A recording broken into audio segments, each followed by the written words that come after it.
ఇట్లా issues generate అవుతూ ఉంటే మాకు సెక్యూరిటీగా మాకు కావాలి మ్యామ్. అందుకోసం జస్ట్ మాకు సెక్యూరిటీ టైట్ చేయండి, మేము సేఫ్గా ఫీల్ అయ్యేటట్టు చేయండి. మాకు ఇప్పుడు మీరే చెప్పారు మ్యామ్ అక్కడ తప్పు జరిగితే వాళ్ళని శిక్షిస్తామని, దానికి చాలా థ్యాంక్స్ మ్యామ్. 100% నువ్వు చేసినా నేను చేసినా శిక్ష చాలా థ్యాంక్స్ పడాల్సింది. మ్యామ్. అలాగే జస్ట్ మాకు సెక్యూరిటీ పెంచండి, ఎందుకంటే మేము ఇక్కడ నుంచి వస్తాం కదా మ్యామ్ చదువుకోవడానికి.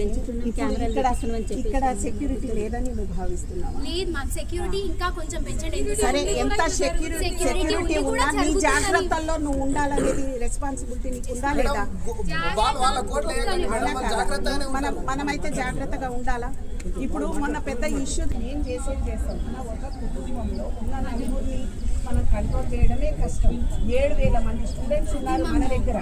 ఎక్కడో ఒక చోట ఏదో ఒకటి అవుతుంది, మీరు కంప్లైంట్ ఇవ్వండి, మేము ఉన్నాము మీకని నేను భరోసా. నేను మీ అందరి కోసం, నాకు వేరే ఏది లేదమ్మా, మీ అందరి కోసమే నేను వచ్చినాను. నేను చెప్తున్నాను కదా, కెమెరాలు కూడా పెట్టిస్తున్నాము. ఇప్పుడు